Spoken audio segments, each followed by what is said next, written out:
আসসালামু আলাইকুম রহমতুল্লাহ। আমি আমার ছাত্র জীবনে থেকে শুরু করে কর্মজীবনে যখন যে অবস্থায় ছিলাম, যখনই দেখেছি কোনো যৌক্তিক ন্যায্য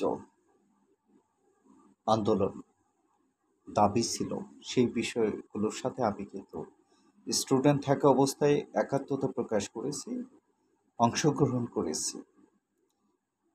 যেই দাবিগুলো গণমানুষের, মানবিক, যৌক্তিক, ন্যায্য, যে দাবিগুলো পূরণ হলে পুরো দেশের মানুষ উপকৃত হয়, গণমানুষের কল্যাণে আসে, এরকম আন্দোলনে আমি কিন্তু অতীতে অংশগ্রহণ করেছি। ইভেন আমি আমার বিভিন্ন পেশা যখন ছিলাম, শিক্ষকতা করার সময় কিন্তু আমি অনেক আন্দোলনে শরিক হয়েছি, সাপোর্ট দিয়েছি। যেই আন্দোলনগুলো পু- সত্যিকার অর্থেই এই দেশের গণমানুষের কল্যাণ, মঙ্গল, যৌক্তিক, ন্যায্য, সেই সকল আন্দোলন কিন্তু আমি নিজে অংশগ্রহণ করেছি, সাপোর্ট দিয়েছি। আমার নিজের কোনো লাভ কিন্তু হয়নি। এখন আমি সাংবাদিকতা করি। এই যে আন্দোলনটা গত 2 সপ্তাহ ধরে, বিশেষ করে ঢাকা বিশ্ববিদ্যালয় কেন্দ্রিক যেই আন্দোলন রূপ নিয়েছে, একটা বিষয়ে আপনার কি জানেন, কি জানেন না আমি জানি না। এই যে ঢাকা বিশ্ববিদ্যালয়ের গত 2 সপ্তাহ ধরে প্রায় 15,000 স্টুডেন্ট নিয়ে যেই শোডাউন হলো, যে বড় আন্দোলন হলো শাহবাগে, এর মেজরিটি ছিল ঢাকা বিশ্ববিদ্যালয়ের শিক্ষার্থী। এবং এই শিক্ষার্থীদের মেজরিটি ছিল ছাত্রলীগ, বাংলাদেশ ছাত্রলীগের, ঢাকা বিশ্ববিদ্যালয়ের বা ছাত্রলীগের আগের কমিটির, কেন্দ্রীয় কমিটির মিডিয়াম সারির, হলের, ক্যাম্পাসের। এবং সবচেয়ে বড় বিষয়, বিভিন্ন জেলা থেকে ছাত্রলীগ, আওয়ামী লীগ পড়ুয়া পরিবার থেকে আসা, এরাই কিন্তু গত 2 সপ্তাহ ধরে এই যে কোটা সংস্কার, কোটার বিরুদ্ধে যে আন্দোলনটা করে আসছে, এটা কিন্তু মুখ্য ভূমিকা রাখতেছে বাংলাদেশ ছাত্রলীগের ছেলেপেলেরা। আজকে কি করলেন? আজকে বহিরাগতদের সহযোগিতা নিয়ে, টোকাইদেরকে দিয়ে একটা ঢাকা বিশ্ববিদ্যালয়ের শিক্ষার্থী, শুধু ছাত্র নয়, ছাত্রীদেরকে, বোনদেরকে যেভাবে নির্যাতন নিপীড়ন করলেন, যেভাবে আঘাত করলেন, ইতিহাস আপনাদেরকে ভুলবে না।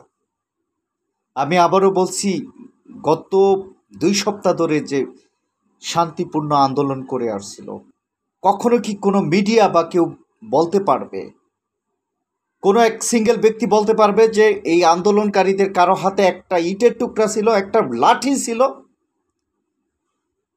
এতদিন ধরে শান্তিপূর্ণভাবে আন্দোলনটা চলে আসলো, আজকে হঠাৎ করে কেন সহিংস হয়ে গেল? আপনার কি মনে হয় এই কোটা সংস্কার আন্দোলনে যারা মাঠে নেমেছে, এরা আগে আক্রমণ করেছে? এদের হাতে কোনো লাঠি অস্ত্র ছিল? কিছুই ছিল না। যদি এদের হাতে পরিকল্পিতভাবে এই 1010 আন্দোলনরত শিক্ষার্থীদের হাতে যদি কোনো ধরনের দেশীয় অস্ত্র থাকতো, তাহলে কিন্তু আপনাদের বহিরাগত থেকে যারা আসছেন, তারা কিন্তু ক্যাম্পাসে টিকতে পারতেন না। এই আন্দোলনরত শিক্ষার্থীরা একটা ন্যায্য যৌক্তিক আন্দোলন চেয়ে আসছিল। এই যৌক্তিক ন্যায্য আন্দোলন তো সরকার নিজস্ব যে ইন্টেলিজেন্স আছে, গোয়েন্দা আছে, তাদের মাধ্যমেই তো জেনে এটাকে আহ, এটার পক্ষে রায় দেওয়ার কথা ছিল। আন্দোলন কেন এত দূর ঠেলে দেওয়া হলো?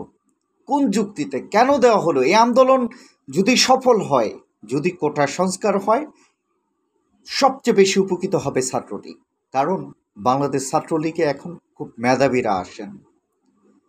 আমি আবারও বলি, ছাত্রলীগের সাবেক কমিটির, বর্তমান ঢাকা বিশ্ববিদ্যালয়ের বিভিন্ন হলের বা বিশ্ববিদ্যালয় কমিটির বড় পর্যায়ের, মিডিয়াম পর্যায়ের যে ছাত্রলীগের নেতারা, তারা কিন্তু এই আন্দোলনটা আজকে 15 দিন বা 2 সপ্তাহের অধিক টেনে আসছে। কোনো দিন শুনছেন যে তাদের হাতে কোনো লাঠি ছিল, অস্ত্র ছিল, তারা নিজেদের মানে কোনোভাবে আক্রমণ করছে? তো আজকে কেন এই অবতারণা, আজকে কি হলো, এই বিষয়গুলো কিন্তু আপনারা পরিষ্কার। আজকে যারা এই নিজের ভাইদেরকে, নিজের বোনদেরকে, এই যে বোনরা, আমি এরকম তাদেরকেও চিনি যে সকল বোনদের পরিবারটা খুব বড় মাপের আওয়ামী লীগ পরিবার, আওয়ামী লীগে বিশ্বাসী এরকম পরিবার থেকে উঠে আসা। আপনার কি মনে হয় এই যে 15,000 শিক্ষার্থী যারা নিয়মিত আন্দোলন করে আসতেছে তারা সবাই রাজাকার? কি বলতে চান, তারা জামাত বা রাজাকার পরিবার থেকে? এটা আপনাদের ভুল চিন্তা। আপনারা প্রত্যেকে খুঁজে খুঁজে দেখুন, এই যে মেয়েরা যারা ন্যায্য আন্দোলনের জন্য মাঠে নেমেছিল, তাদের 95% পরিবারই কিন্তু আওয়ামী লীগ পরিবার বা আওয়ামী লীগ সাপোর্টের পরিবার। তারা কিন্তু এই আপনাদের এই রাজনীতির নেস্টি কালচার সম্পর্কে তারা কিন্তু এতটা জ্ঞাত ছিল না। আজকে তাদের উপর যেই ন্যাক্কার হামলা করলেন, কাদেরকে মারলেন?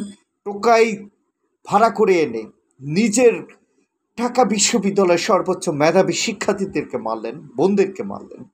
আপনাদের ইজ্জত, আপনাদের মান সম্মান বলতে কিছু আছে?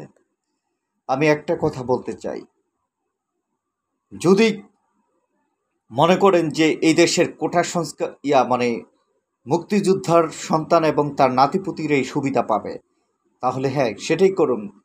আমি বলবো যে আজ থেকে কোনো আন্দোলন করা দরকার নেই।